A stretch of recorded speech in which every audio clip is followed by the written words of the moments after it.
All right, so today we have with us Basil from New York City, and Basil and I had met almost 2.5 years ago at this point, and part of today we want to learn about his firm, his vision, and where he wants to go with this, and also some of the experience that he's had with us. So Basil, please share an introduction about how you got started and into the whole CPA field. Sure. Well, Chris, I graduated college about 15 years ago. I was initially a finance major. I switched over to accounting. I sometimes tell clients that I'm an accountant, not by occupation, but by nature, because I'm very well organized. I'm sequential thinking and left brain versus right brain. It's just how I am. I just have happened to found a field that is warm and in line with my personality, and God or the universe makes us all how they make us, right? So uh accounting fits me well. For a number of years in my 20s, I worked for accounting firms in New York City and Midtown Manhattan.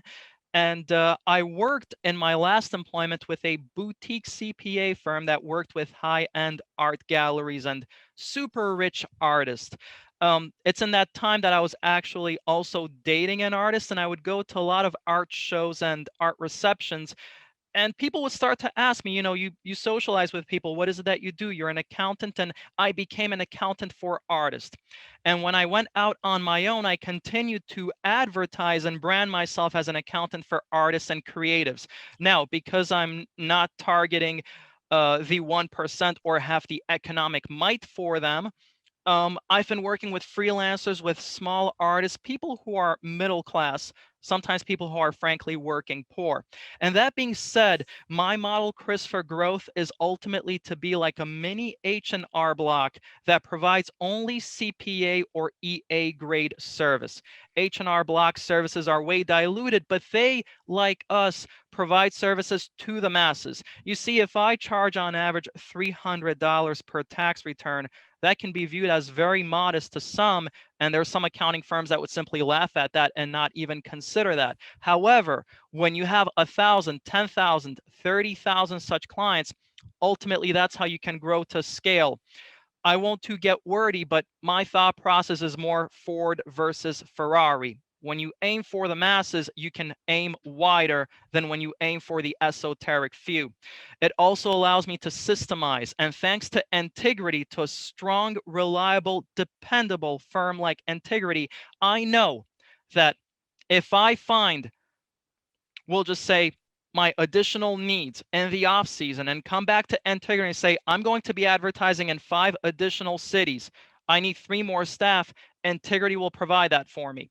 And Entigrity is a big enough firm where I can have the synergy of different folks working together. Whereas I would not necessarily want to collect all these different folks from random freelance Indian-based outsourcing companies or outsourcing workers. Um, so to take a step back for just a moment, I'm online based. I'm working with the 98%, with your common person. I'm not looking to make more than a few $100s per client, but I can systemize where I can take on a few thousand or more such clients, and I can have a strong back office and Entigrity. I also need some more that's beyond the scope, perhaps, the scope of this call, perhaps, but together I can build a mini quality online based H&R Block. And that's what I'm looking to do. Right. No, it's awesome. And so when you started in New York City, did you already at that point, as you're growing your network, have a national vision, or did it just kind of fall into place, or was it from the get-go when you started working here in New York City that this was going to be nationwide services? Sure. Well, the truth is things sometimes develop organically, or not all who wander are lost, as they say. And on the road of life, you sometimes come across things that just pique your curiosity and that help you develop, and you run with it. So the answer is no, this was not a grand plan from the beginning, because I really think it's so hard to stick to the great plan from the beginning. Even if you do, it's not going to end up the same. The best laid plans of mice and men, like John Steinbeck said. So I didn't have a national vision, but, just being hungry, being ambitious, I knew I wanted to get as many clients as I could. And one thing I noticed, Chris, by renting office space in Brooklyn, New York City, I'd have people who live about a block away from my office never come meet me, email me their documents. So then I said to myself, or I came across this web developer, hungry himself, who said, let me build a system for you, an online portal. And then I realized, working in Brooklyn, renting office space, that nobody would show to my office because we're doing everything over the internet. So I said to myself, if I can do this in Brooklyn, what's to stop me from advertising in LA and San Francisco, this upcoming year in Austin, in Chicago, in Atlanta? There's nothing to stop me from that. So I work with a 20s, 30s demographic that does everything online, including finding an accountant and sharing their documents with them.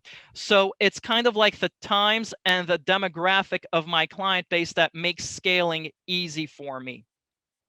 Love it. Yeah. So you definitely embrace the remote aspect of this, and sometimes it takes firms. It's kind of they're slow to react to this virtual environment, but you went in at least with that mindset, and then of course the next thought process there is, yeah, I can have my team remote, I could have clients nationwide, I could have my staff not only in this country but offshore. And this is a great approach. It's a really good story, and I appreciate you sharing this. Any final thoughts for our CPA firms out there trying to scale and grow?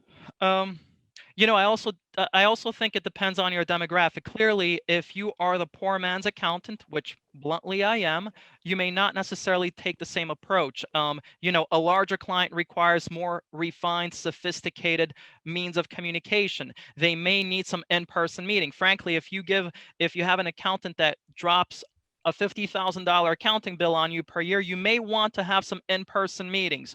So this works for me because I'm targeting, quote, the masses, and I'm branding myself as a fintech company. But some CPA firms may not be so aggressive in that direction.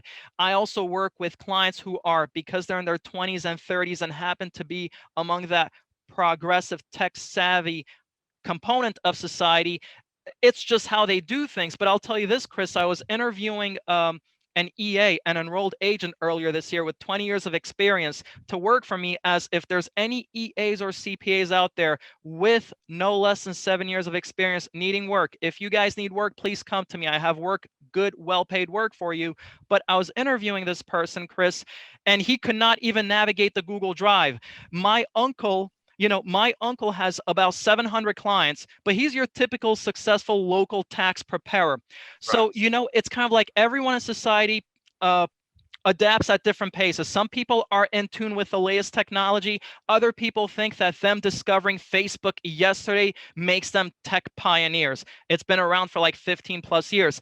So, I mean, in all fairness and all candor to people listening, be honest to who you are. You may have a different appetite or a different perspective on technology. I'm more at the pioneer forefront aspect. That doesn't make me cooler or better than you. My uncle makes more money than me, and he doesn't see anybody except in person. So, the answer is to people: be yourself. Don't be too intimidated by everything you hear today, that everything has to be tech driven. It has to be, but maybe your client base are not there. So on a final thought, Chris, it also depends on your target, on your client base. I have a couple of contractors, for instance, and I'll say this lastly, that I've inherited from my uncle. They don't want to do things over online. So, and not to stereotype contractors, it depends on your client. Always focus on what your client wants. If your client wants to do things online and you don't know how to do it, hire a younger person probably who does. See what your client says. Your client is number one. Yes. Love it. Awesome. Basil, thank you so much. Really good experiences that you share with us today about you, your firm, and with Entigrity. Appreciate your time. For now, take care. Thank you for having me.